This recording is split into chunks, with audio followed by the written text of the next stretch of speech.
और भैया जतु ऐसा कुछ शांति से काम निपटा दियो, कब इनर दिमाग घूम जाओ, कब यू क्या कर दियो, वह जिम्मेदार हम नहीं रहो फिर आगे ना। पुष्कर सिंह धामी जी से कहना चाहती हूँ कि ना बेटी ना रोटी कुछ नहीं है पहाड़ में, तो वो जो विकास हो रहा है वो विकास है, ब्याह करा दियो आप। मैं स्पष्ट कह देना चाहती हूँ, हम किसी भी राजनीति, हम सब युवा हैं, आप चेक कर सकते हो, हमारे पास एडमिट कार्ड है। पेपर एक बार लीक होके फिर हम दोबारा देना चाहते हैं सर। बात खत्म भैया, जो मना कर दो, बिल्कुल अपनी नेतागिरी गेट के बाहर छोड़ के हैं, साफ सीधी बात है।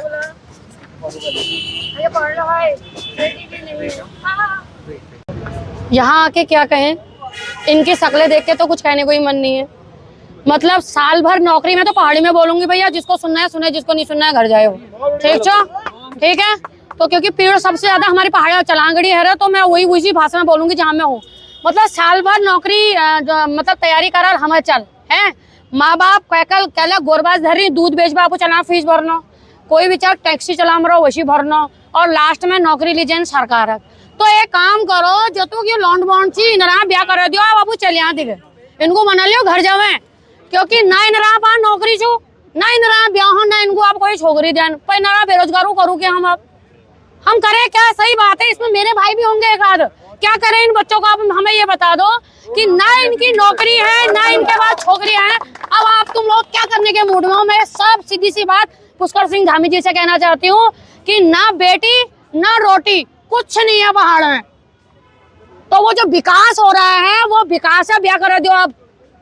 और ये जो हमारे नंटी नीचे बैठ रही हो, भगवान ना करे इन्हें क्या तबियत खराब हो तो फिर पुष्कर सिंह धामी जी को गुलगोश चढ़ना नौमत है, जल भैया काटिया जन, क्योंकि हम तो जो देखूं औरतों को जो देखें, अच्छा देखो डॉक्टर कहाँ है धरने में, टीचर कहाँ है धरने में, बच्चे कहाँ है धरने में, औरतें कहाँ है धरने में। अब एक कुकुर बचरी उड़ा जबान है धरनों में, तो हाँ तुम भरो नोट और हम जो यहाँ दिन रात या धरना है इतु हरो गरम। तो धामी जी कत्ती तो देखम नाला, या एक आधू जो चम्मच है नहीं धामी जी वो तो देखम नाल, शर्म तो है नहीं लगा, शर्म नहीं जब ना गोला मेहदी में हो मनी यहाँ एक आध रेता कट्टा बेचो, और जो डबल पॉइंट में नहीं हो हमें नागे दे जाओ, क्योंकि सबसे ज्यादा बेरोजगार हमारे बच्चे हैं रोड में।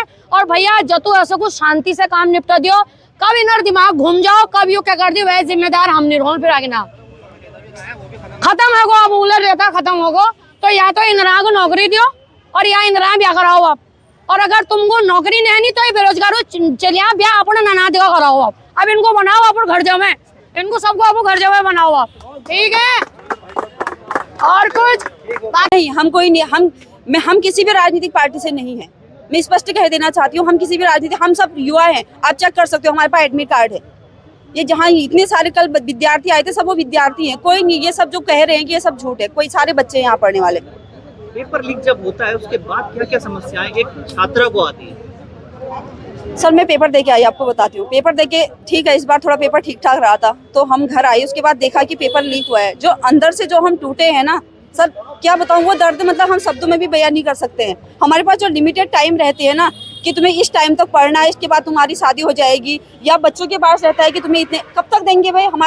हमारे युवाओं के पास, हमारे घर वालों के पास पैसे नहीं है कि 15-20 लाख रुपए हम पेपर खरीदें, या हमारे पास 30 लाख रुपए नहीं है कि हम वहाँ बीटेक करें, इंजीनियरिंग की कोर्स करके हम जॉब करने जाए। हमारा युवा एक तो आर्मी पर रहता है निर्भर, एक कुछ रहते हैं कि हाँ तैयारी करते हैं उत्तराखंड की, अपनी सरकार पर भरोसा होता है, इस पर भी ये लोग घोटाला कर देते हैं। तो सर कहाँ से जाएगा युवा आगे?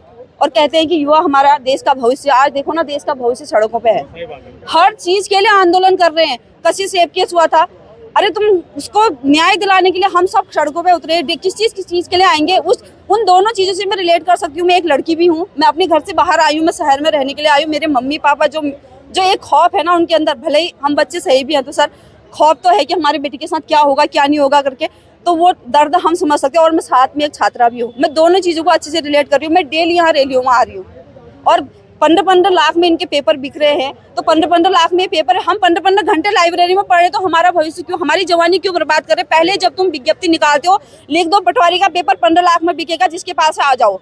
एसआई का पेपर तुम्हारा 20 लाख में बिकेगा, जिसके पास आ जाओ वो आएगा, हम नहीं आएंगे। जिसके पास नहीं हो कहाँ से आएगा? गरीब घर का बच्चा कहाँ से आएगा? नहीं आ सकता गरीब घर का बच्चा।